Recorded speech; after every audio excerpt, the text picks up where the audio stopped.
ริษาพระมหาเถระครูบาอาจารย์ทุกรูปครับเจริญพรศรัทธาญาติโยมพระมหาเถระครูบาอาจารย์ทุกรูปครับในค่ำคืนนี้ก็ปะกันเหมือนเดิมเนาะศรัทธาเนาะในวันจันทร์ที่2500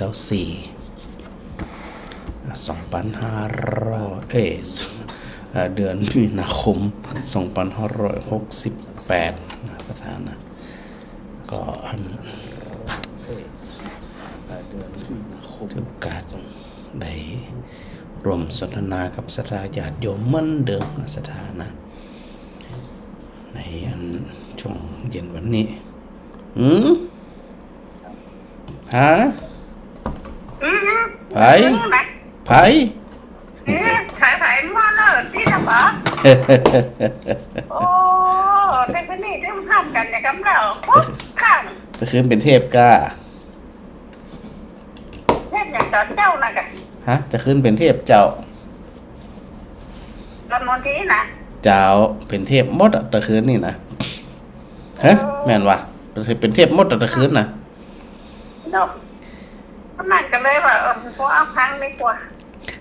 ฟังเข้าแม่มันได้ยินไม่รู้ด้วยก็เนื่องว่าตอนไม่รู้นี่เป็นเทพเองอ๋อเป็นเทพมดตะคืนนะเตรียมงานหลายงานจะหลายเรื่องเจ้าทำนี่เข้าหนักน่าแต่ว่าวันนี้ขอแห่เนี่ยไหวแม่แห่ตั้งว่า3 โมงมากันไม่ใจว่า3 โมงรู้บ่ายโมงปุ่นบอกถ้าไม่สนใจก็เป็นนั่นแห่ตั้งว่าแบบ3 โมงไว้ก็โอ้ไม่ใจ3 โมงรู้ตี 2อีกกะบอกเขาเนี่ยก็ถามว่าครูน่ะก็บอกว่า3 โมงก็เป็นแห่ตั้งว่า3 โมงไงนั่งใครหมอเขาเรียกทั้งถามว่าครูใหม่หรือเสียเขาว่าแห่ตั้งว่า3 โมงมูจะแซวไฟแหละมูแซวไฟแซวมูเฮากันเองนี่กะมูจะแซวไฟแซวมูเฮากันเองนี่กะแต่กันกับมูเฮาเนี่ยกันอันนั้นกะแซวไหนแซวแทนน่ะแซวคนอื่นกับได้มันเหมือนทำกับครูใหม่แซวคนอื่นไม่ได้อย่างเขานี่เขาแซวกันได้กะแซวคนอื่นได้เดี๋ยวเขาเอาอันนั้นก็เข้านึงงาขวางใส่อ่ะ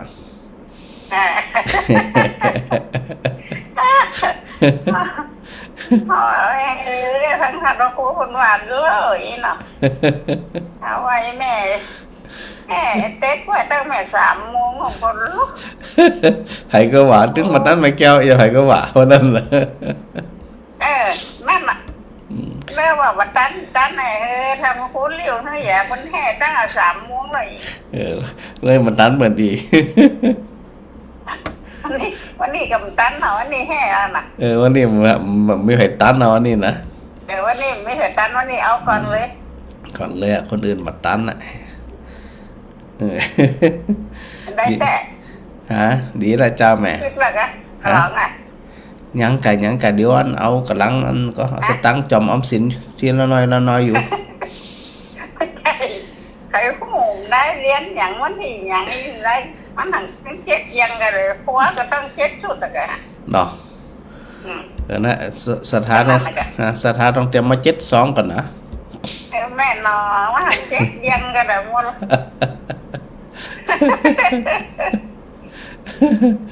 เป็นยังเต็มที่ก็มันได้เนาะเอาเต็มที่ก็มาได้ในสถานบ้านตาเดือก็แห่กันละนั่นแหละเขาเหมาอยู่บ้านตาเดียวมันเหมือนขำกันตึ้งไหมเนาะก็ไปร้านหนองบัวขี่ไปนอนปุ่มมาเลยนี่สินอนอย่าง3 วัน 3 คืนถ้าไปอยู่แล้วก็7 วัน 7 คืนแล้วก็อันก็ฮัลโหลโหเนี่ยมันก็นั่นอูไปมาดักแซบฐานมดกาแม่ปวลีโทรมาอันก็พิมพ์มาว่าประครูอัน ต้นจริงเสียงจริงนะวันนี้นะเสียงจริงกับวันนี้ของแต่นะวันนี้นะมันจะของปลอมนะวันนี้นะปากกันแต่แล้วก็อันนี้เมืองแรกเนาะเดี๋ยวประจานจะลืมก็ถือว่าการออกวิทยุนั้นต้องคงชัดเจนนี้ละนะสถานเนาะเพราะว่าแม่แก้วได้โทรเข้ามาตะกี้เอาเป็นวันในช่วงแรกนะเดี๋ยวประจานจะถือโอกาสได้ได้จ๋าได้นำสารธรรมมามาจ๋าฮะแม่บัวเย็นเจ้านมัสการพระเขาไม่ได้ว่าพระอาจารย์แล้วว่าท่านมาหายเนาะฮะว่าอย่างเดียวว่าอย่างก็ว่าไปเถอะก็ว่าจะได้ดีขอจะห้องจะได้ดีขอว่าจะได้ก็ว่าไปเถอะ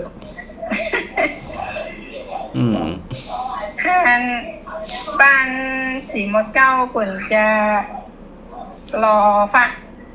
อลูกงานของหลวงพ่อหลวงพ่อจันทร์อ๋อก็คนรอจะได้ไหมคุณจะรอเป็นท้องเหลืองนะวันที่13 เมษายนก็เจ้า13 เมษายนแหละเจ้า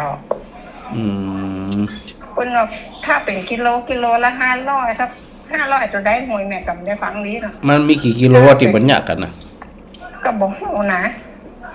ถ้าเป็นแฟนละ59 บาทเนี่ยถ้าหว่างกะประกาศให้หน่อยเจ้า59 บาทเจ้าถ้าเป็นแฟนนะแฟน1 59 บาทถ้าเป็นกิโล500หรือ500 ปลายนี่แหละพระจันทร์กับใครทำอยู่นะใครทำด้วยติมจรเจ้าแต่ว่าเป็นอันไฟเบอร์นะเป็นไฟเบอร์มันจะแป้งจะเสียงหนักได้ไหมไปถามที่วัดพุ่นอย่างก็วัดบ้านจงที่จะโฮมนะมันเท่าใดเนี่ยเพิ่นว่าถ้าเป็นองค์ใหญ่ไปเจ้าแบบเป็นม้า20,000แล้วมารอเองแล้วจ้างเขาแต่งแหมประมาณ20,000นี่แม่ถามเพิ่นน่ะ50,000อีกแล้วเนาะเจ้าถ้าว่าถ้าเป็นลูกธรรมดาที่ว่านั่งนั่นน่ะแม่นยืมแบบของการไฟฟ้ามารอก็เจียงกะเปิ้นมีก็การไฟฟ้าเปิ้นมีก็มีเจ้ามีอันหูกหลวงปู่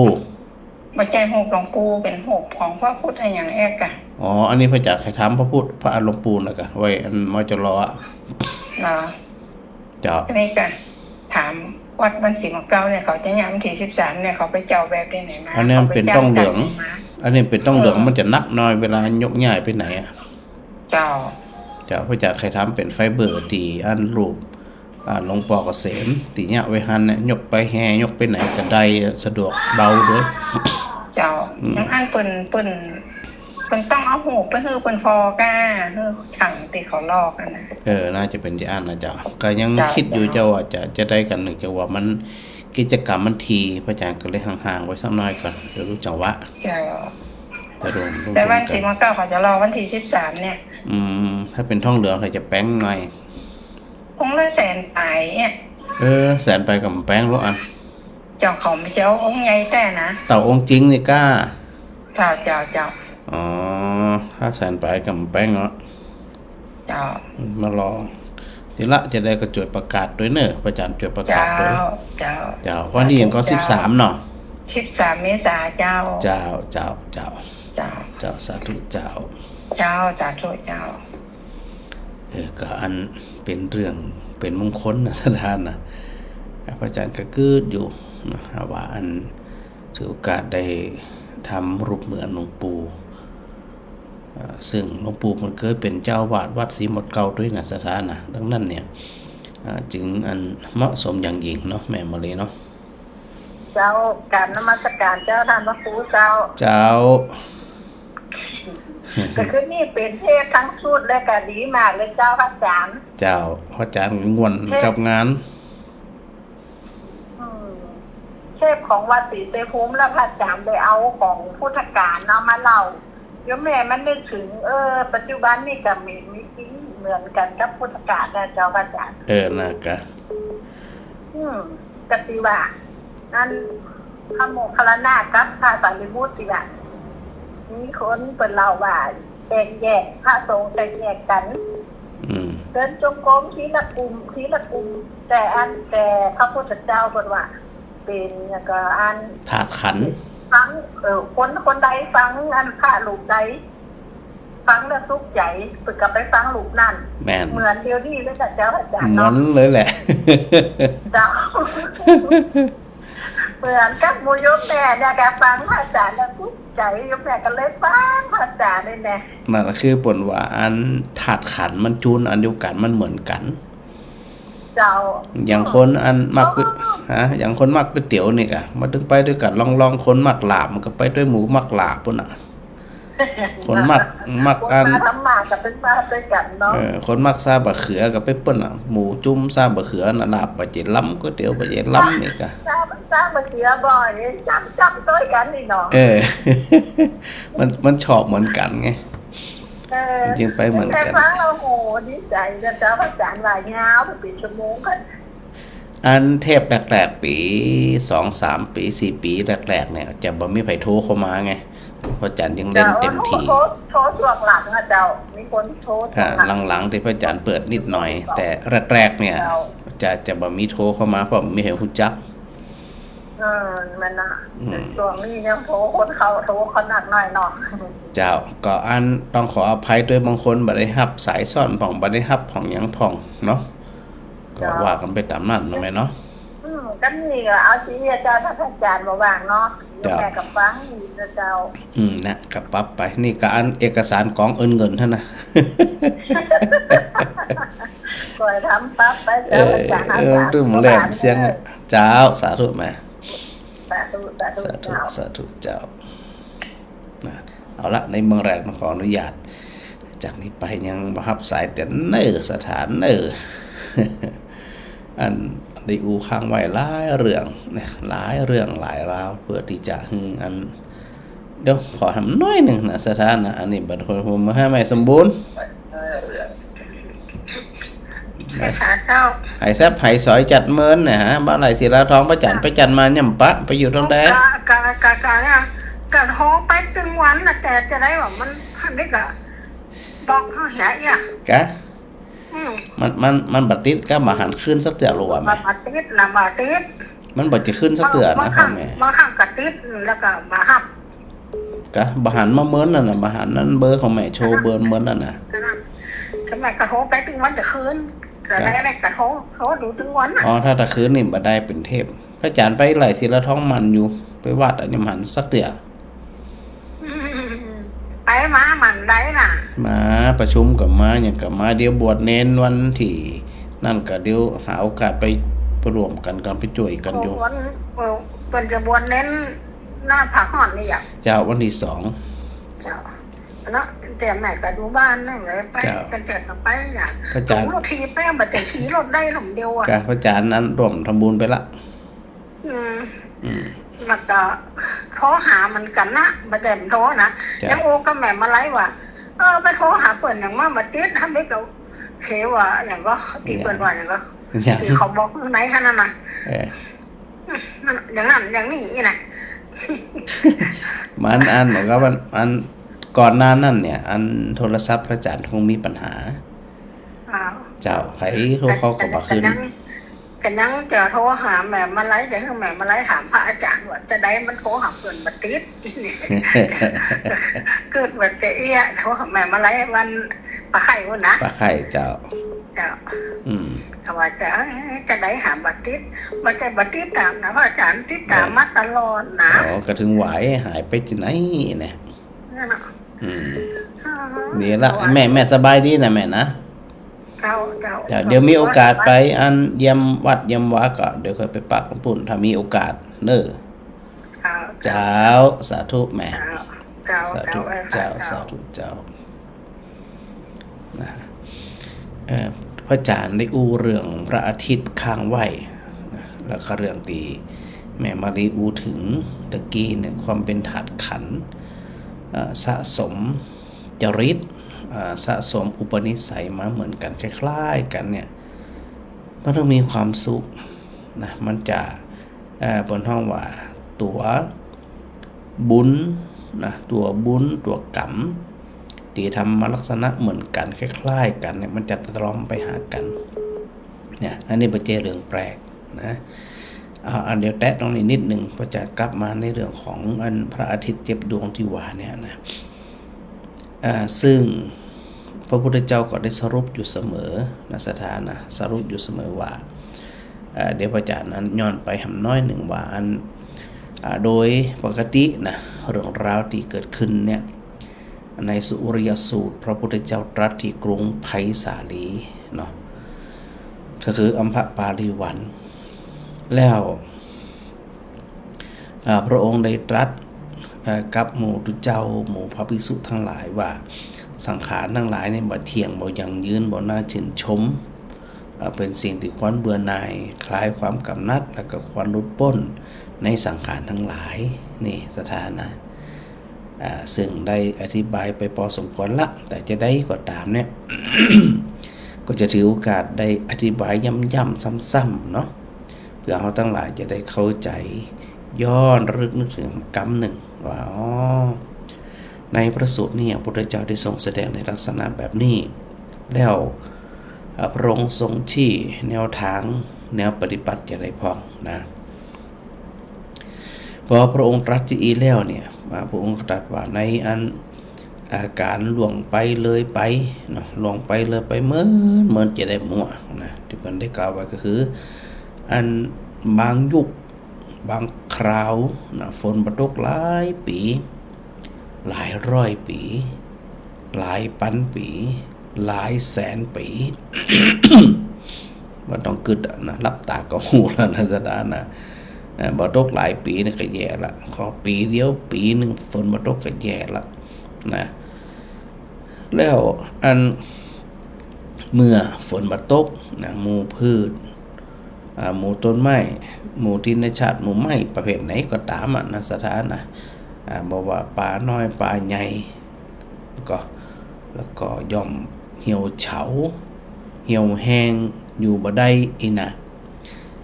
การที่พระพุทธเจ้าได้ทรงตรัสอย่างเนี่ยเพื่อที่จะให้หมู่เขาทั้งหลายได้หันสภาพว่าเมื่อฝนมาตกมาหลายปีเขาจะอยู่จะใดซึ่งมันมีการเปลี่ยนแปลงแน่นอนนะสถานะแต่โหกี่ร้อยกี่ล้านกี่อย่างปีมั่วแล้วพระพุทธเจ้าก็ตรัสว่าสังขารก็เป็นเหมือนกันเนาะบ่เที่ยงบ่ยั่งยืนบ่น่าชื่นชมพอมันบ่เที่ยงบ่ยั่งยืนบ่น่าชื่นชมเนี่ยควรเนี่ยจะได้ควรเบื่อหน่ายที่ได้อู้ถึงในเรื่องของสังขารรูปสังขารในวันก่อนเนี่ยนะพอควรที่จะเบื่อหน่ายแล้วก็ควรที่จะคลายความกำหนัดแล้วก็ควรที่จะหลุดพ้นในวัฏสงสารจากนี้ไปพระองค์ก็ตรัสต่อเธอทั้งหลายภิกษุทั้งหลาย ในอนาคตการนะโดยล่วงไปแห่งการเวลาเหมือนจะได้ละพระอาทิตย์ดวงที่สองก็จะปรากฏขึ้นนะเมื่อใดก็ตามพระอาทิตย์ดวงที่สองปรากฏขึ้นแม่น้ำลำคลองตึงหมดนะแม่น้ำตึงลำคลองยอมงวดแห้งไปบ่มีน้ำเลยนะสถานะถ้าดวงที่สองปรากฏนะแม่น้ำลำคลองจะบ่สามารถที่จะมีน้ำได้เลยและสรุปเหมือนกันหมดว่าสังขารทั้งหลายเป็นของบ่เที่ยงบ่ยั่งยืนบ่น่าชื่นชมควรที่จะเบื่อหน่ายคลายความกำหนัดหลุดพ้นในสังขารทั้งหลายที่ได้อู้ไว้ว่าปรารถนาในทางที่ถูกต้องในทางพุทธศาสนาแล้วเนี่ยนะคือต้องปรารถนาบ่มีสังขารคือบ่มีตัวบ่มีตนบ่มีรูปร่างกาย เพราะเมื่อใดก็ตามถ้าเขายังไม่รูปร่างกายอยู่นะอย่างที่เขาสัมผัสเนี่ยตราบใดที่ยังมีรูปร่างกายอยู่ตราบนั้นเขาก็จะพ้นจากโรคภัยไข้เจ็บทั้งหลายการที่จะบ่ บ่ป่วยบ่ไข้บ่ทุกข์เรื่องเพราะร่างกายนี่นะ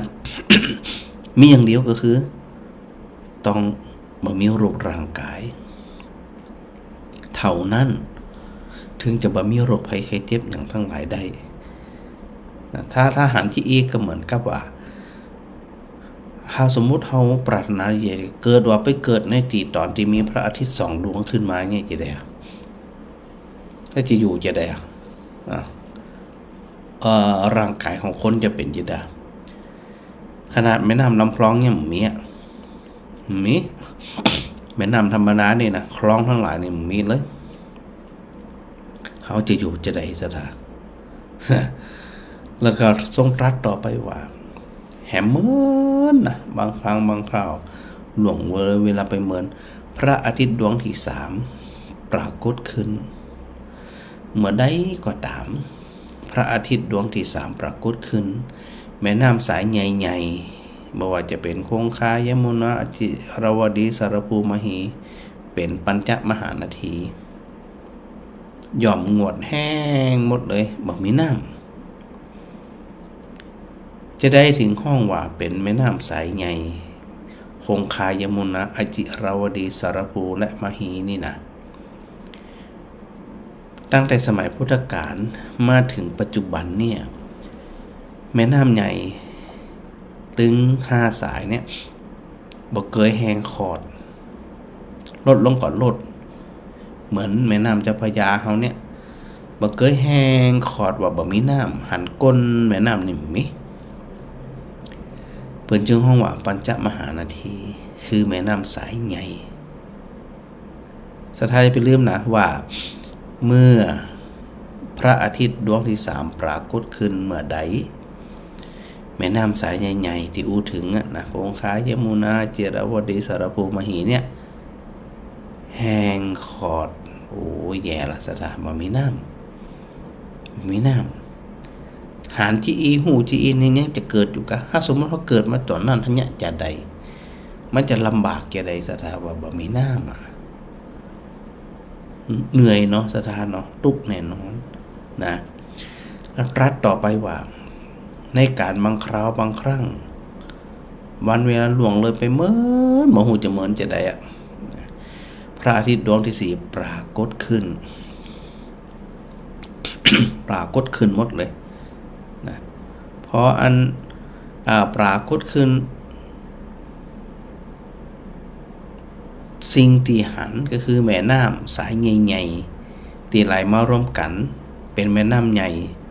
คือแม่น้ำอย่างกระจ่างเตอะคงคายมุนาเจรวดีสารภูไหลไปลงที่ไหนจะได้กระจ่างเตอะแม่น้ำสายใหญ่ที่หวานนั่นเนี่ยจะบ่เหลือละบ่มีน้ำนะน้ำมันหวดแห้งไปตอนที่มีพระอาทิตย์10ดวงที่4ปรากฏเมินไปแหมพระองค์ก็ตรัสว่าพระอาทิตย์ดวงที่5ปรากฏขึ้นเมื่อพระอาทิตย์ดวงที่5ปรากฏขึ้นแล้วน้ำในมหาสมุทรน้ำในทะเลมันก่อยแห้งลงจนเหลือ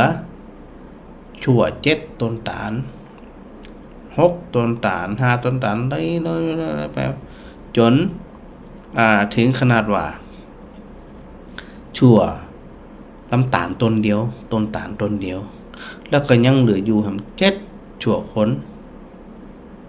นะ7ชั่วคน6ชั่วคนไหลลงมาแห้งไปจนถึงเพียงแค่คนหนึ่งเหลือน้ำอันนี้น้ำในมหาสมุทรนะเพียงแอวเพียงเข่าเพียงข้อเท้าเพียงรอยเท้าโขโอ้สถานลองคิดพอหรอเนาะว่าอันขนาดน้ำในมหาสมุทรน้ำทะเลเนี่ยตอนพระอาทิตย์ดวงที่5ปรากฏเนี่ยมันน้อยลงไปถึงขนาดว่า มันไป ขังอยู่ตีอันห้อยติ่งงัวความร้อนบ่ต้องอู้ถึงละจีเอ็นเนี่ยนะมันแผดเผาเป็นไอหน้าเป็นหยังกระจ่างแต่แผดเผาจ จนละลายหมดอีกก็แล้วกันนั่นนะเนาะแล้วพระองค์ก็ตรัสสรุปให้เปรียบเหมือนฤดูแล้งเวลาเม็ดฝนใหญ่ลงมาน้ำเหลืออยู่ในรอยเท้าโขนี่สถานคือเท่าเก่าและจะไปลืมที่พระอาจารย์รู้ถึงอยู่เสมอนะว่าพุทธเจ้าสรุปอยู่ทุกครั้งว่าสังขารทั้งหลายนั่นบ่เที่ยงบ่ยั่งยืนบ่น่าชื่นชมควรเบื่อหน่ายคลายความกำหนัดแล้วก็ควรที่จะหลุดพ้นเหียอันนี้ดวงที่5นะเมื่อไม่แหมก็ทรงตรัสว่าพระอาทิตย์ดวงที่6ปรากฏขึ้น พอดวงที่6ปรากฏขึ้นแล้วแผ่นดินใหญ่เขาสิเนรุมีกลุ่มควันปุ่งขึ้นเหมือนกับนายช่างที่เผาหม้อดินที่ปั้นดีแล้วควันเนี่ยย่อมปุ่งขึ้นโอ้ศรัทธาสิ่งมีชีวิตจะเหลือก็ศรัทธาว่าถ้าดวงที่6ปรากฏขึ้นนั่นนะคือควันไฟเนี่ยนะศรัทธานะควันไฟมันปุ่งขึ้นเขาสิเนรุจะไปลืมนะว่าเขาสิเนรุเป็นแกนกลางของ1จักรวาลที่พระอาจารย์ได้อวยก่อน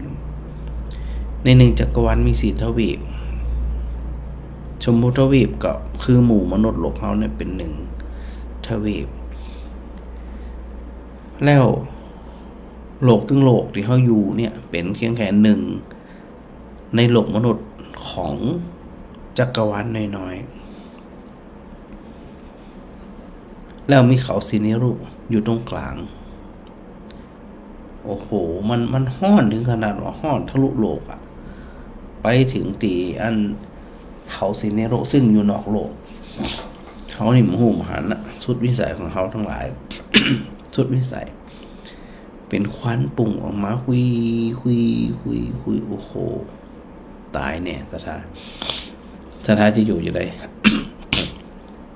นะศรัทธาอยู่นี่นานลำบากแน่นอนแล้วมันจิบมดเลยนะจากนั้นแหมพระอาทิตย์ดวงที่7ปรากฏขึ้นเอาล่ะทีนี้ตะกี้ดวงที่6เกิดขึ้นแล้วมันควันเนาะมันฮ้อนมันควันพอดวงที่7ปรากฏขึ้นเมื่อใดตึงโลกตึงเขาสิเนรุไฟจะติดลุกโชนช่วงมีแสงไฟเปลวไฟเปลวเพลิงเนี่ยแดงฉานเป็นอันเดียวกันนะแล้วก็เป็นไฟที่ว่าไม่ลุกโชนไปแล้วก็ลมเนี่ยก็หอบเอาเปลวไฟเนี่ยปุ่งไปถึงพรหมโลกเมื่อเขาสิเนรุถูกไฟเผาลุกโชนเนี่ย ไฟที่อู้ถึงเนี่ยก็ย่อมไม่กว้างไป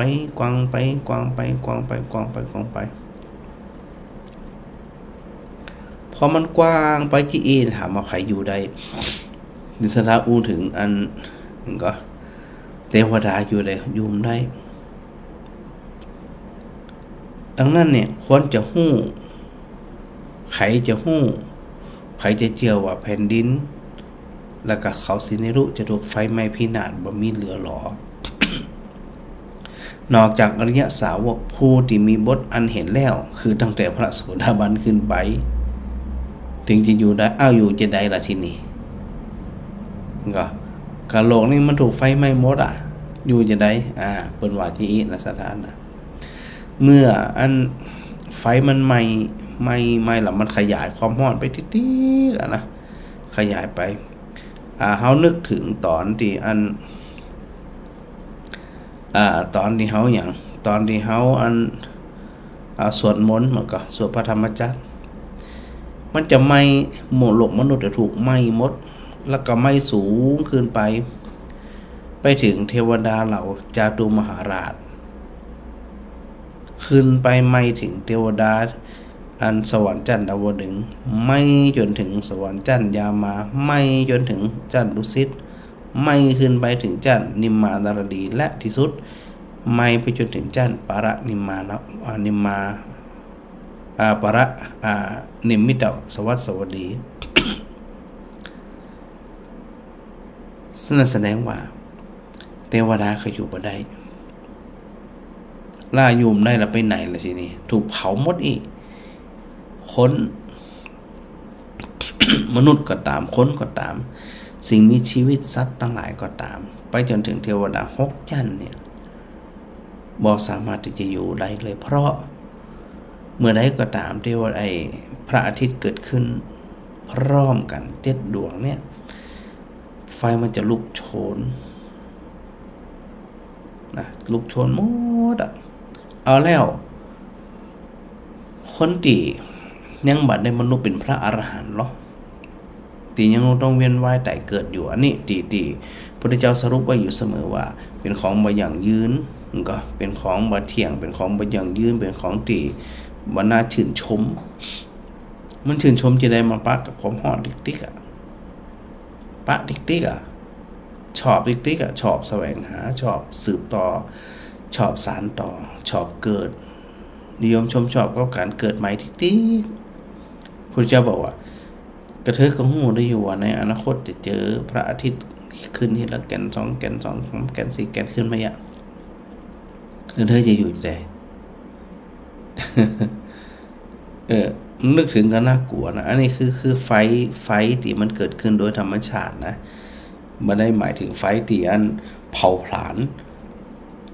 คนเนี่ย มีความตุกในแล้วเพิ่นก็ไปแหมว่าไฟเนี่ยมันจะไหม้ขึ้นไปจันทร์พรหมโลก นะในจันทร์พรหมโลกในสถาเวลาเฮาส่วนพระธรรมจักรเนี่ยมันมีกี่จันทร์พรหมโลกมี16จันทร์แล้ว16จันทร์ที่ว่าเนี่ยมันไหม้ไปถึงไหน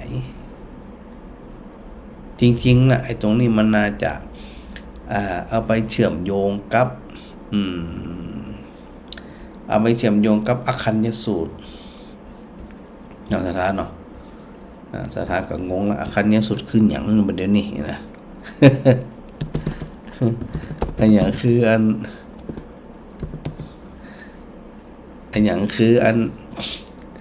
อคัญญสูตรแล้วมันเป็นจะได้ไปจะได้มาจะได้ มันก็สถาก็เงึดละอย่างนี้นะมันเป็นเช่นใดนี่พระจานนี่นะ เดี๋ยวจะได้นำเรื่องอคัญญสูตรมาถึงสถาฟังกรรมเนี่ยอันนี้เรากำลังอู้กันถึงในเรื่องอย่างในเรื่องถูกไฟไหม้ถูกไฟไหม้ไปนิดๆนะเราจะไปลืมตีถึงเนี่ยนะว่าโดยปกติเนี่ยมันยุดแค่นี้ก่อนมันไม่ได้ยุดแค่นี้แต่กี้ถึงไม่ถึงจันไหนไม่ไปถึงจันเหล่าเทวดาทั้งหลายไปจะถึงทะลุพุ่นนะทะลุไผ่แหมทะลุจันพรหมสดายังอยากจะอันเกิดทำก่อนอีกดีแล้วพรหมจันไหนพ่องก็เวลาเฮาสวดมนต์เนี่ยมันพรหมกี่จันเวลาเฮาไหลไปเนี่ยสดาเฮาไหลอันพอสิ้นเทวดา6จันแล้วก็เข้าไปสู่ที่อันพระอานนท์ได้กล่าวถึงว่าเหล่าเทวดาเหล่าพรหมทั้งหลายก็ได้อันก็เปล่งขึ้นไปเปล่งขึ้นไปเปล่งขึ้นไปพอพรหมจันทร์แหละปริสัชชาพรหมนะตัวปริสัชชาพรหมเนี่ยถือว่าเป็นพรหมขั้นแรกแล้วพรหมขั้นแรกเนี่ย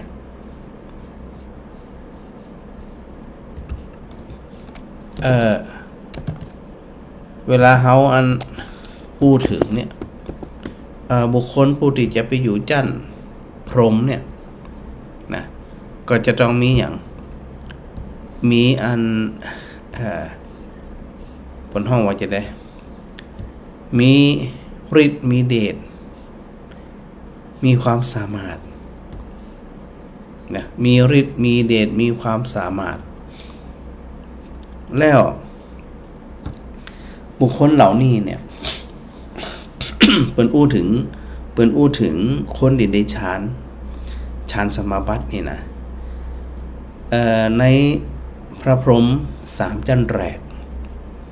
พรหมปริสัชชาพรหมปุโรหิตมหาพรหมหรือว่าท่ามหาพรหมเนี่ยสถานเวลาเปิ่นไหลที่นะพรหมจันแรกบริษัทของพรหมหรือว่าพรหมปริสัชชาเนี่ยเป็นพรหมโลกชั้นที่1ผู้ที่จะไปเกิดพรหมจันทร์นี้ได้ก็คือผู้ที่เจริญในรูปาวจรกุศลจนสำเร็จได้ปฐมฌาน และพรหมจันทร์นี่มีอายุ1 ใน 3ของมหากัปเป็นพรหมที่คอยรับใช้เท้ามหาพรหมเป็นห้องบริษัทไงนะมีอายุ1 ใน 3ของมหากัปยากที่เขาทั้งหลายที่จะเอามาเปรียบเทียบว่ามหากัปมันเหมือนแค่ไหนมันมีการเปรียบเทียบจะได้ก็นึกภาพบ่ออกนะเช่นมันมีใน1กัปเนี่ยนะใน1กัปมันเหมือนแค่ไหนเป็นว่าภูเขาหินเนี่ยนะมีความสูง16กิโล1โยชน์เส้นผ่าศูนย์กลาง16กิโลก็คือ1โยชน์ถ้าอูถึงจากนี้ไปปั้นกะพดมีคมพดเงินเหมือนกับ16กิโลอ่ะจากอันวัดอุดมพรไปนี่นะในรัศมี16กิโลสูง16กิโล100 ปีเทพธิดาจะเอาผ้าบางๆเนี่ยนะผ้าแพรบางๆเนี่ยมาลูภูเขาหินเห็ดน้อย1กำ1แล้วก็ไปแหม100 ปีก็เอาผ้าขาวบางมาลูบครั้งหนึ่งจนกว่าภูเขามีความสูงมีรัศมี16กิโลเนี่ยราบเตียนเหมือนแผ่นดิน อันนี้คืออย่างอันนี้ก็คือ1กัปแล้วมหากัปโอ้มันบ่ต้องอู้ถึงเรื่องนี้จึงบอกว่าในหมู่มนุษย์เฮาเนี่ยบ่มีโอกาสที่จะไปนับมันครบได้อันนี้เพิ่นว่าพรหมปริสัชชาไฟที่ตะกี้เนี่ยอันพอพระอาทิตย์เกิดขึ้น7 ดวงเนี่ยพรหมจันทร์นี่อยู่ได้ก็อยู่บ่ได้สถาอยู่บ่ได้คืนไปแหมพรหมปุโรหิตเป็นพรหมจันทร์ที่2พรหมจันทร์ที่2เนี่ยเป็นผู้ที่เจริญรูปาวจรกุศลจนสำเร็จปฐมฌานปานกลางตะกี้อย่างเบานะ นั่นนี่อย่างปานกลางพรหมจันทร์นี่มีอายุ1 ใน 2ของมหากัปเป็นที่ปรึกษาของท้าวมหาพรหมจริงๆถ้ามีเวลาก็เอาเรื่องนี้มาอู้เนาะเรื่องฌานสมาบัติปฐมฌานทุติยฌานตติยฌานแต่เฮาอู้ในลักษณะของเต่าที่เฮาพอจะพึงเข้าใจแต่ที่คือละเอียดเนี่ยไม่ได้เพราะว่าเป็นฌานวิสัยบุคคลผู้ที่จะอธิบายฌานใดเนี่ยก็จะต้องคือบุคคลผู้ที่ได้ฌานเท่านั้นหมู่เฮาทั้งหลายไม่ได้อย่างเฮาได้ฌานเฮาได้บำเพ็ญอัน ตึงรูปตึงอรูป ก็เฮาบ่ได้อันบำเพ็ญตรงนี้มาแค่ทำสมาธิ3 นาที10 นาทีเฮาก็วอกแวกละไปละอันนี้เฮาไปได้ไปไหนรูปสมาบัติอรูปสมาบัตินี่นะแล้วก็หามาพรหมปุโรหิตก็อยู่บ่ได้ไฟตะกี้เนี่ยมันลุกลามขึ้นไปสูงแล้วสูงขึ้นไปแหมพระพรหมจันทร์ที่3 ก็คือท้าวมหาพรหมท้าวมหาพรหมก็คือผู้ที่เจริญรูปาวจรจะไปลืมนะรูปาวจรกุศลก็คือรูปยังมีรูปอยู่ จนสำเร็จปฐมฌานอย่างสูงอย่างละเอียดประณีตอันเนี้ยพระพรหมท้าวมหาพรหมมีอายุ1 มหากัปเป็นใหญ่กว่าพรหมใน3พรหมที่ถึงตะเกียนนะ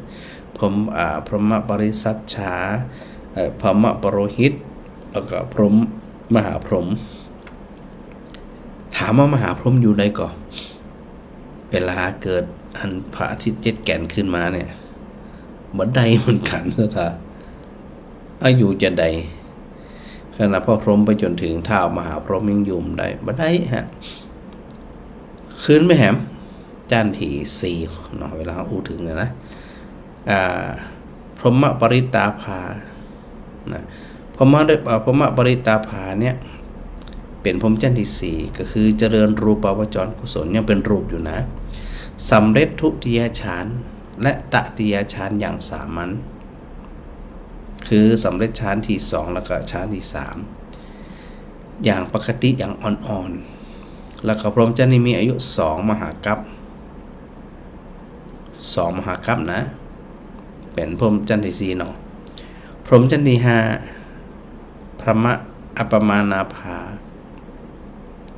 พระพรหมจรรย์ที่5เจริญรูปาวจรกุศลจนสำเร็จฌานที่2และฌานที่3อย่างปานกลาง อย่างปานกลางอันนี้มีอายุไข4 มหากัปและอาภัสรพรหมพรหมจรรย์ที่6 อันนี้จำมือนี้นะสถานะพรหมจรรย์ที่6ก็คือผู้เจริญรูปาวจรกุศลสำเร็จฌานที่2ฌานที่3อย่างละเอียดมีอายุ8 มหากัปไฟที่อู้ถึงตะกี้เนี่ยเวลาไม่จับไม่ไปถึงจันที่4จันที่5ไปตึกแค่นั้นแต่บ่สามารถที่จะไม่เผาอาภัสรพรหมได้ พรหมจรรย์ที่6เนี่ยไฟที่อู้ถึงตะกี้เนี่ยไปบ่ถึงดังนั้นผู้ที่รอดจะอยู่ได้ก็จะต้องบำเพ็ญฌานสมาบัติซึ่งสำเร็จเป็นรูปาวจรกุศลเจริญรูปาวจรกุศลเนี่ยบรรลุฌานที่2และฌานที่3อย่างละเอียดอันนี้ไฟไม่บ่ถึงซึ่งที่พระอาจารย์อู้ในเรื่องอคัญญสูตรเนี่ยว่ามุดเฮาเริ่มแรกตั้งแต่เริ่มแรกนั่นเกิดมาจากอาภัสรพรหมนะที่อันลงมากินง่วนดินอย่างต่างๆนี่นะ แล้วสถากำลังคือบอกกับว่าในเวลาที่พระอาทิตย์ขึ้น7 แก่นที่อู้ถึงตะกี้นะมนุษย์อยู่บ่ได้คณะสวรรค์ยังไปหมดเลย6 จันทร์พระพรหมไปถึงแหม5 จันทร์มันน่าเกิดกับจีก็มีอันเวลาเขาอ่านจันทร์อัตถกถาเนี่ยเปิ้นจะบอกว่าเอาละคนที่บ่ได้บรรลุชั้นที่2ชั้นที่3อย่างละเอียดประณีตบ่สามารถที่จะไปเกิดในอาภัสรพรหมรู้จะไปไหนเนี่ยเพิ่นว่าอีนะมีวิสัชนามีข้อแก้ว่าโดยทั่วไปเนี่ยนะสำหรับคนที่มีจิตเป็นกุศลก็คือฉลาดก็จะพัฒนาตัวเองบำเพ็ญฌานสมาบัติและหรือบรรลุเป็นพระอรหันต์ก็บ่เจอกับความร้อนแน่นอนพอสิ้นสุดแล้วมันก็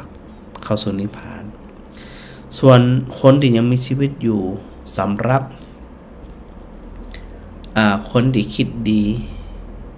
เห็นสาระเป็นสาระเห็นสิ่งที่บ่ใจสาระว่าบ่ใจสาระ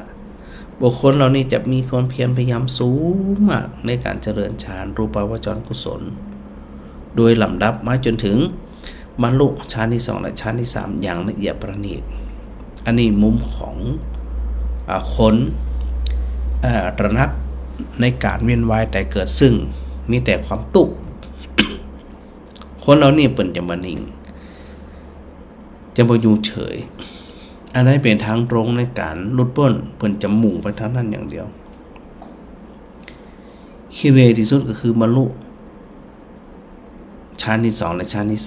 3คือไปเกิดในพระพรหมเป็นอาภัสรพรหม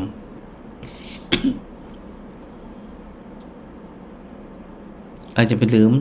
ที่อันพระพุทธเจ้าได้สรุปมันก็สถานลืมก็ลืมที่พระพุทธเจ้าได้สรุปอยู่เสมอนะว่าโดยที่สุดแล้วเนี่ยเธอทั้งหลายควรทำจะใดคือทั้งเธอทั้งหลายได้เข้าใจชัดๆว่าสังขารคือรูปร่างกายตั้งหลายเนี่ยบ่เที่ยงบ่ยั่งยืนบ่น่าพิรมแล้วมันเป็นทุกข์ควรเบื่อหน่ายคลายความกำหนัดรุดพ้นเหียคนที่บำเพ็ญเพียรประพฤติปฏิบัติอย่างจริงจังก็ได้บรรลุเป็นหยังเป็นพระอรหันต์ก็บ่กลับมาเกิดเฮาแล้วมันก็แล้วพระเจ้าก็ได้ตรัสแถมนัสถาว่าโดยปกติหมายถึงอภัสรพรหมที่อู้ถึงตะกี้นะ มาเกิดมาเข้าสู่โลกมนุษย์ซึ่งมันก็เกิดจากธาตุทั้งหลายที่มันหมุนเวียนกันนี่นะมันเวียนมาเนี่ยจนอันพรหมที่อู้ถึงอภัสรพรหมแต่เหมือนตอนใดนี่หัวเฮาก็หมดโอกาสอันนั้นสถานนะเฮามีโอกาสที่จะฮู้ได้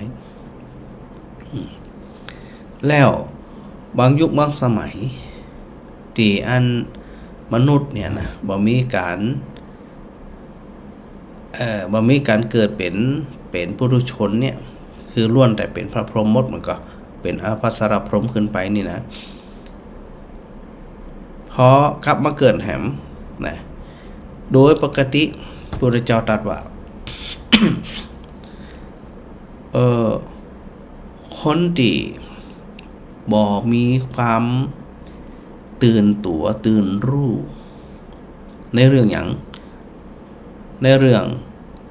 ศีลสมาธิปัญญาแล้วก็วิมุตติคือความหลุดพ้นเวลาพระพุทธเจ้าตรัสก็ตรัสคือเรื่องอริยศีลอริยสมาธิอริยปัญญาอริยวิมุตติโดยสรุปก็คือมีศีลมีสติมีสมาธิและมีปัญญาจนกระทำที่สุดแห่งทุกข์คือบรรลุพระนิพพานพระพุทธเจ้าสรรเสริญแค่เนี้ยนะสถานนะว่าจะไปอันชื่นชมยินดีในการเวียนตายเวียนเกิดอย่างที่เฮาอู้กันเมื่อก่อนนะว่าตราบใดก็ตามเฮายังเวียนตายเวียนเกิดอยู่ตามนั้นก็มันสิพ้นทุกข์เดี๋ยวป่วยเดี๋ยวไข้เดี๋ยวไปโรงพยาบาลถึงเปิ่นถึงตัวทุกข์ถึงเปิ่นถึงตัวบ่ค่ำบ่คืนก็ไปก็ต้องไปเพราะมันป่วยมันไข้ลากถูกันไปในนั้นอดตะละครับตอนนั้นแล้วมันมาใจข้างเดียวแล้วมันมาใจจาดเดียวบางคนนักรุนแรงโอ้ไปหันละพระเจ้าบอกคือถอนความอยากที่จะเกิดมาจัดนั่นจัดนี่ถ้าบอกจะอันเนี่ยอย่างที่สถาหันพระจันทร์ได้เปรียบเทียบมันก่อนบางคนเปิ่นสู่สภาวะที่มันทุกข์คงจะทุกข์จะใดกายก็ทุกข์จิตก็ทุกข์น้ำซ้ำย่ำปอเตืองความเป็นอยู่กันลำบากอันนี้มันก็มองถึงเรื่องกรรมไผกรรมมันอู้ถึงกันนะเฮาก็กรรมของเฮาเขาก็กรรมของเฮาด้วยที่สุดไผจะดูแลไผเนี่ยพุทธเจ้าตรัส อย่าชื่นชมยินดีในการเวียนตายเวียนเกิดถ้าเฮาเข้าใจที่อี้นะสถานะเฮาต้องไปที่ฐานมาขอเกิดจัดได้ก็ของร่ำรวยเนี่ยสถาปรารถนาอย่างเดียวเลยอย่าได้เกิดเนื่องถ้าปรารถนาที่อี้นี่นะมันก็น่าจะค่อยสะสมไปทีละน้อยว่าอันใดดีเฮาตัดได้ตัดอันไรสลัดได้สลัดได้ทิ้งถ้าเฮาบ่สลัดบ่ตัดบ่ทิ้งมันก็เกาะเกี่ยวกันไป เหมือนคนมีเวรน่ะเฮาจ้องกรรมจ้องเวรบ่ชอบคนนั่นจังคนนี้ด่าคนโน้นเกลียดคนนี้ ค่จาดนี่เฮาก็มีความสุขละมันจะมีแล้วก็กรรมเวรมันเกาะเกี่ยวกันไปมันจะไปไหนอ่ะต่างคนต่างเป็นหนามมันก็เฮาก็เป็นหนามเขาก็เป็นหนามมันปะกันบ่ได้มันเกี่ยวพันกันดึงออกยากจะตายนั่นเป็นว่าทำตัวมันคือมีหนามก็คืออากายวาจาใจอย่าได้คือมันมีหนามเกิดขึ้นกายมีหนามคือกายจะได้กายมีหนามก็คือทำร่างกายของตัวเองเนี่ยคือเป็นปฏิปักษ์ต่อตัวเก่าทำร่างกายให้เป็นตัวเก่าอันไหนบดีก็เอาใส่ร่างกายแหละอันไหนบดีก็ทำแหละเนี่ยมันเหมือนกับทำตัวเองนี่เป็นหนามอย่างที่เราหานะไปตีไปทุบไปด่าไปยิงไปฆ่าทำตัวเองนี่เป็นหนามมันก็ไปเกี่ยวกันจะไปป้นอย่างอ่ะมันเป็นหนามมันก็เกี่ยวกันนะสร้างหนามขึ้นมาดีๆกันหนาขึ้นมันจะได้ไปทิ่มแทงคนอื่นทิ่มแทงตัวเก่ากำอูก็เหมือนกันกำอูบางทีก็เป็นหนามที่พระอาจารย์เคยบอกศรัทธาที่พุทธเจ้าตรัสว่าบางคนที่เกิดมาเนี่ยเอามุยมาด้วยเอาขวานมาด้วย นะเอาปากคือขวานคือปากคือมุยเนี่ยเอามาโดยมาถากถางมากระแสะ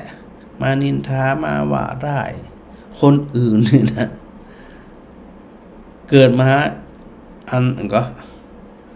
เอามุยออกจากปากมาโดยเนี่ยพระเจ้าบอกว่าเพราะเอาเฮาเนี่ยเอาปากเขาไปเป็นหนามกันทักขึ้นกระแสะคนนอนกระแสะคนนี้ดีอยู่คนเดียวคือตัวเก่าคนอื่นมองจะได้ก็น่ากำทุกข์อันนี้กำใจว่าเขาไปถั่วแสดงว่าเฮาเนี่ยมีมุ้ยออกมาจากปากโดย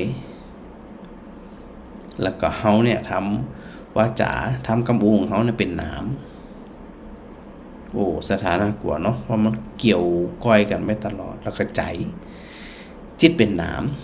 ที่เป็นหนามก็คือค่อยแคะค่อยแซะค่อยทิ่มค่อยแทงใจตัวเก่าก่อนจึงจะไปทิ่มแทงใจคนอื่นแล้วมันจะสะดุ้งผวาจะได้สถาอุ้ยน่ากลัวไปทิ่มไปแทงไปว่าไปโน่นไปนี่นึกว่าน่ากลัวนะสถาดังนั้นเนี่ยพระเจ้าจึงว่าอันเขาอย่าได้เกาะเกี่ยวโดยการสร้างหนามขึ้นมาไปเกาะเกี่ยวกันสิ่งที่ทำก็คือรักษาศีลรักษาความเป็นปกติของมนุษย์แล้วก็เจริญสมาธิมันๆเพื่อที่อย่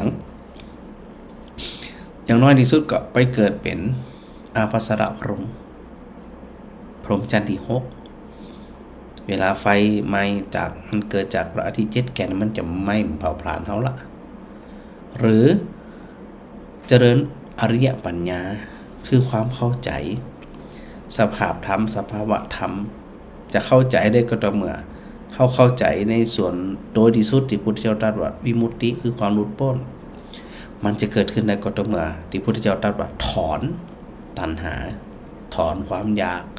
ถอนความโลภถอนความโกรธถอนความหลงมันต้องถอนเท่านั้นถอนแบบถอนรากถอนโคนโดยตัวสติปัญญาตีเข้าไปจัดการไว้นั่งคำขอไปสักอย่างก็แขนนั่นทุนท้ายก็แขนนั่นมีอย่างนี่แน่ ถ้าเขาเข้าใจแบบนี้ในเมืองต้นเขาก็หันแล้วมันก็สะท้านว่าใจมันบางใจมันเบาใจมันโปร่งเพราะเขาบ่ได้สร้างกายสร้างวาจา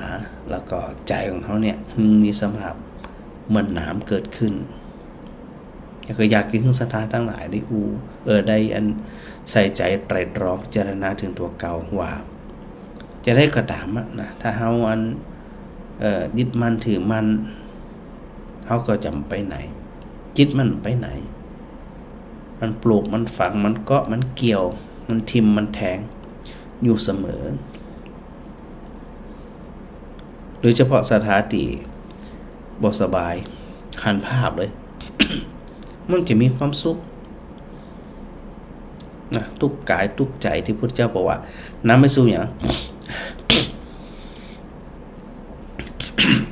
น้ำไม่สู่การเกิดชาติชาราพยาธิมรณะ โสกะปริเทวะ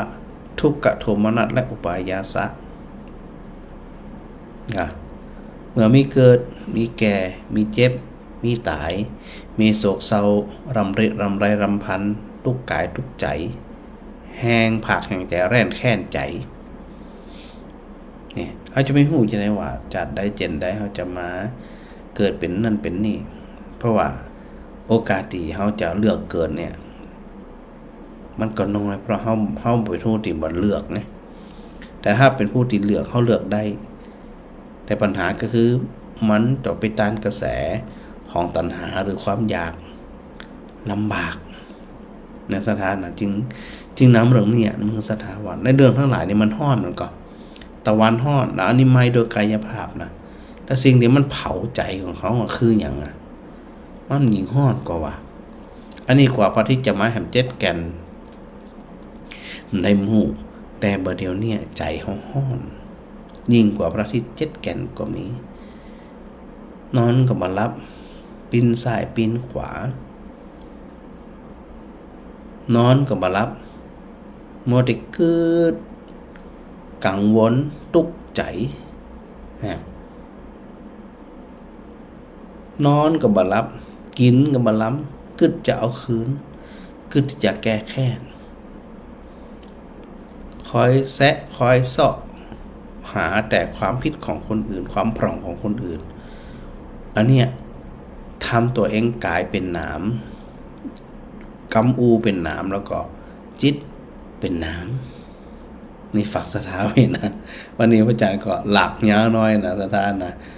ถ้าบ่ได้เปิดโอกาสโทรอย่างจะได้ก็มันเป็นอย่างก็ถือโอกาสที่ได้อันฟังธรรมนะสถานได้ฟังธรรมได้สาระได้อย่างเพื่อจะเป็นประโยชน์กับหมู่เฮาทั้งหลายนี่ละที่จะบ่ได้อันหลุ่มหลงที่จะบ่ได้ไปอันก็เกี่ยวสิ่งใดสิ่งหนึ่งซึ่งมันมีปัญหาแล้วก็นี่มาทักทายพระอาจารย์พิสิทธิ์พูดคล่องเนี่ยโทรหาพระอาจารย์เป็นอันนี้ก็ เป็นอย่างก็ เป็นอาสาสมัครก็อย่างก็จะพระอาจารย์จำเลยโทรหาพระอาจารย์ตอนนี้คนเจห่มเปิดจะมาเรียนอันรัฐศาสตร์ที่มหาลัยสงฆ์ โทรมาหาพระอาจารย์ดีละหรือการได้ทักทายเนื้อพิสิทธิ์พูดคล่อง สาธุโดยเดี๋ยวหาพระอาจารย์จะกำลังหาจังหวะอยู่ว่าอันต่างอำเภอเจห่มเนี่ยเปิ่นมีประชุมกับนั้นผู้ใหญ่บ้านวันใดถ้าพิสิทธิ์หูแจ้งพระอาจารย์กำเนิดจะได้ปาทีมงานไปแนวเนาะที่อำเภอเจห่มจะได้ก็แจ้งข่าวพระอาจารย์กำหนึ่งถ้าหูเนาะเราถามปรมบ้านก็ได้นะเปิ่นหนึ่งหูจะได้ก็จะเริ่มส่งข่าวพระอาจารย์ด้วยเนื้ออันแม่อรำพายนี่ฟังพระอาจารย์ชัดเจนดีแม่กาบแก้วสีอินแก้วนะรับชมอยู่เน้อนะท่านนราธิเบศอยู่ที่ไหนเนี่ยมาเลยยังหัวไปหมู่นี้ไปอันทัศนศึกษา ที่อันประเทศมาเลเซียลูกศิษย์นะไป 2-3 ตนไปด้วยกันเนาะดีละก็ถือโอกาสไปเปิดหูเปิดตานะแม่เพ้นกาฟังนะนมัสการพระอาจารย์มาแม่เรนูใจวงศ์แม่พิสมัยศรีเทพธรรมโรงติดตามรับฟังธรรมะตามดึกยุนเนอนะยมความสุขอยู่ทินแม่กับศรีขันแก้วแม่บัวตองอินสุวรรณนะแม่ยมกรอุมาปัญญาคามปีบัวคำพิชัยวงศ์แม่สุนันทากาดีพระอาจารย์ดร.พระครูสมุทัยทิพย์นะครับสาธุครับทัดดาวชัยป้อมนะอยู่ดังใดสาธุค่ะ ไม่อ้อยฮะสาธุอาจารย์เจ้าสาธุเจ้านึกว่ารับไปแล้วไปรับอย่างเนาะปวดปวดไปปวดมันอย่างหัวมันเจี๋ยหาหมวนไปปวดมันอย่างก็นั่งฟังอย่างเงี้ย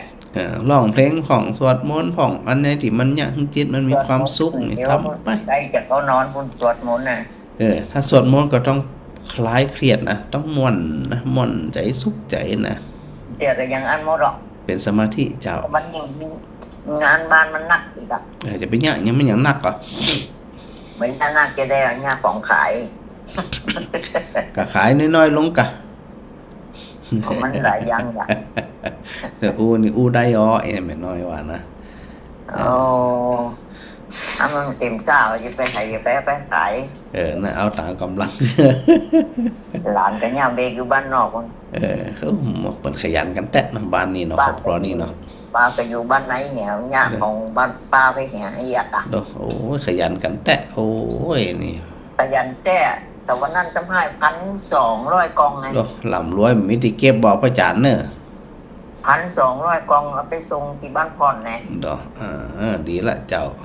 อันอสมเป็นประชุมกันก็ พอดีไปส่งที่บ้านพ่อของไอ้ตั้มแฟนหลานสาวนี่กัน วันที่20กะวันที่20เปิดนั้นประชุมอสมแห่งประเทศไทยอ่ะ นั่นหรอกวันนั้นหรอก1,200 กล่องเอาน้ำ1,200 ขวดลูกมั่มเจ้าไปได้ขายของเลยวันนั้นนะ ก็ดีละมีงานทำตามกำลังนะแม่เนอะ ตามกำลังนะถึงวันนี้ก็ตามกำลังนั่นเนาะ เจ้าจะได้เป็นกำลังใจนะแม่นะ เจ้าแม่กำลังใจเนอะ สาธุเจ้า เมื่อกี้ถึงไผ่ยมทัดดาชัยป้อมนะปอยงหยุดมณีวาน แม่สมสอนยศเสนาโยมวัฒนานะจากโหนี่ทักมาครบเลยนะโยมวัฒนานะพระครูศรีปวรบัณฑิตนี่นะ อยู่โคราชนู่นนะโยมแม่วลัยพรฟูสิทธิทราบนะน้องวันชนะพรหมบุตรนี่ทักทายมาต่างหลายโยมต้อยชนิดานิตยาวิมลนะยกกรุงเทพแล้วก็แม่พิมพรอันกราบนมัสการพระอาจารย์มาสาธุโดยนั้นจะได้ก่อศรัทธาญาติโยมทั้งหลายเนาะได้ฟังแล้วก็จะไปลืมนะนำไปคิดพิจารณาอยู่เสมอเนาะว่าโดยที่สุดแล้วมันมีไผเบิ่งไผใด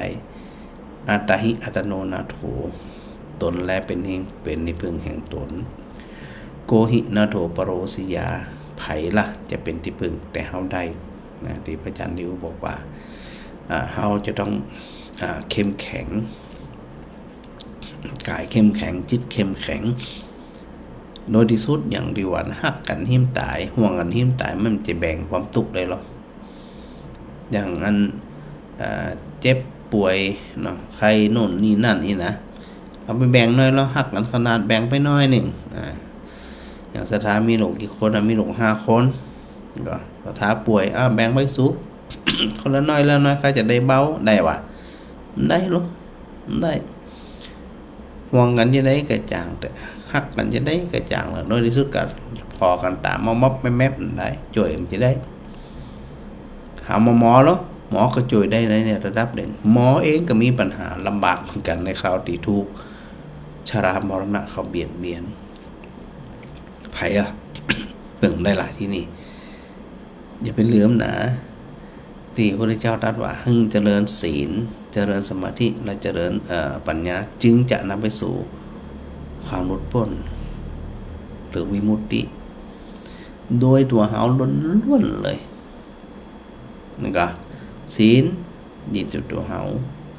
สมาธิอยู่ที่ตัวเฮาปัญญาอยู่ที่ตัวเฮาเขาจะมีความภาคเพียรพยายามมากน้อยแค่ไหนอาตาปีสัมปชานุสติมา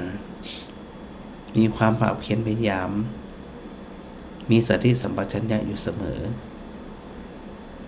แค่เฮาทำขณะหนึ่งเฮากระโป้นจากความฮ้อนที่ถูกเผาผลาญด้วย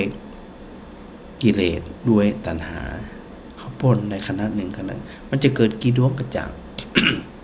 อารมณ์ที่มันกระทบจานมากกันน้อยจะได้กระจ่างเลยถ้าเข้าใจด้วยปัญญามันจะมีความหมายนะครับจิตเลยมันบอกให้จิตใจของเขากระเพื่อมในคราวที่มันกระทบฝึกที่สถานฝึกมันอย่างมันโดยที่สุดเขาก็จะได้เป็นที่จ้างที่ปึงของตัวเขาก็ขอโมทนาสถานญาติโยมทั้งหลายตัวกราบขอบคุณครูบาอาจารย์ด้วยนะครับที่ได้ กำลังใจกันนะในการติดตามกันเป็นระยะเนาะศรัทธาญาติโยมทั้งหลายเดี๋ยวในชั่วโมงต่อไปชั่วโมงที่2ก็จะเปิดอันเทปปีปั้นนะปีในปีแรกๆปั้นนะ ปีแรกๆมันจะมีโฆษณายิงยาวนะปีแรกๆนี่นะแล้วก็จะหาอันมันมีอย่างเข้ามาเนาะนักสถานจะได้ก็ค่อยว่ากันต่อไปนะโมทนาสาธุบุญรักษาบุญกรรมบุญจูกันกูคนด้วยเถิด